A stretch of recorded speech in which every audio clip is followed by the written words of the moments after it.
लक्षण होते हैं? चलिए जल्दी जल्दी से आप लोग कमेंट बॉक्स में लिखिए। कमेंट बॉक्स में आप लोग फटाफट से लिख दीजिए कि कौन कौन से लक्षण सजीवों के होते हैं। कम से कम 4-5 लक्षण तो लिख सकते हैं ना, तो जल्दी जल्दी से 4-5 वर्ड टाइप करिए। और उसके बाद पोषण के बारे में बताए थे, पोषक तत्व के बारे में बताए थे, और पोषण के बारे में हम आपको बताए थे कि कितने प्रकार के पोषण होते हैं। कितने प्रकार के बताए थे, कुछ याद है? पोषण हम कितने प्रकार के बताए थे? 2 प्रकार के। कौन कौन? स्वपोषण और दूसरा परपोषण।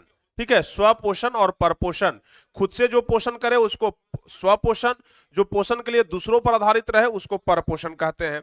अब परपोषण के बारे में हम आपको विस्तार से बताए थे कि परपोषण के भी 3 प्रकार होते हैं, परजीवी पोषण, मृतोपजीवी पोषण और प्राणी समपोषण। बताए थे या नहीं बताए थे? हाँ बताए थे ना कि परपोषण के भी 3 प्रकार होते हैं, परजीवी पोषण, मृतोपजीवी पोषण और प्राणी समपोषण। यह तीनों के बारे में हम आपको विस्तार से चर्चा करके बताए थे।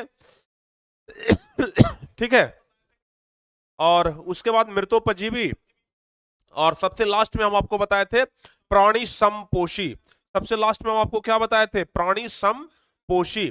अच्छा बताइए तो मानव कौन सा है? मानव प्राणी समपोषी में आएगा कि नहीं आएगा?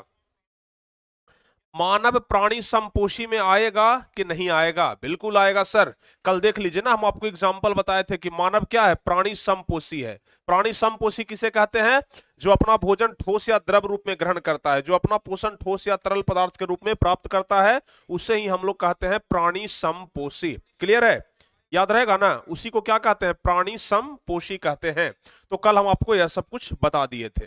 चलिए, लगभग सारे बच्चे हमारे साथ जुड़ चुके हैं, लेकिन लाइक की संख्या अभी भी आधी है। तो जो बच्चे अभी तक क्लास को लाइक नहीं किए हैं, जल्दी जल्दी से आप लोग क्लास को लाइक कर दीजिए। ठीक है, जो बच्चे अभी तक क्लास को लाइक नहीं किए हैं ना, फटाफट से आप लोग क्लास को लाइक कर दीजिए। चलिए जल्दी जल्दी से। हो गया? सारे बच्चे क्लास को लाइक किए? अभी तक तो संख्या नहीं बढ़ा है। सारे बच्चे जल्दी से एक बार लाइक कर दीजिए, संख्या बढ़ना चाहिए ना। जब लाइक कर रहे हैं तो संख्या बढ़ना चाहिए। जितने बच्चे हैं कम से कम उतने तो लाइक होने चाहिए, ताकि लगे कि नहीं भाई जितने भी बच्चे जुड़े हैं सब लोग अपना अपना हाजिरी बना दिए हैं। तो जरी हजरिया जल्दी से बना दीजिए, ठीक है, क्योंकि पढ़ाई शुरू होने से पहले हाजिरी बनता है। तो अपना अपना हाजिरी जल्दी से पूरा करिए ताकि हम पढ़ाई शुरू कर सके। चलिए, कल जो भी बेसिक था सब कुछ हम आपको कंप्लीट करा दिए थे। ठीक है, अब बात हाँ अब बात हाँ जी, अब बात हम करते हैं पोषण का। ठीक है, अब बात हम करते हैं प्यारे बच्चों पोषण का। हम आपको कल बताए थे कि पोषण सिर्फ जंतुओं में नहीं होता है, बल्कि पोषण पेड़ पौधों में भी होता है। बताए थे ना, पोषण सिर्फ जंतुओं में नहीं होता है, बल्कि पोषण पेड़ पौधों में भी होता है। ठीक है, तो सबसे पहले हम लोग यही पढ़ेंगे कि आखिर पेड़ पौधों में पोषण कैसे होता है। तो हमारा आज का टॉपिक है पौधों में पोषण। ठीक है, हमारा आज का टॉपिक है पौधों में पोषण, यानी कि पौधों में पोषण कैसे होता है, इसके बारे में आज हम लोग पढ़ेंगे। जरा ध्यान से समझिएगा।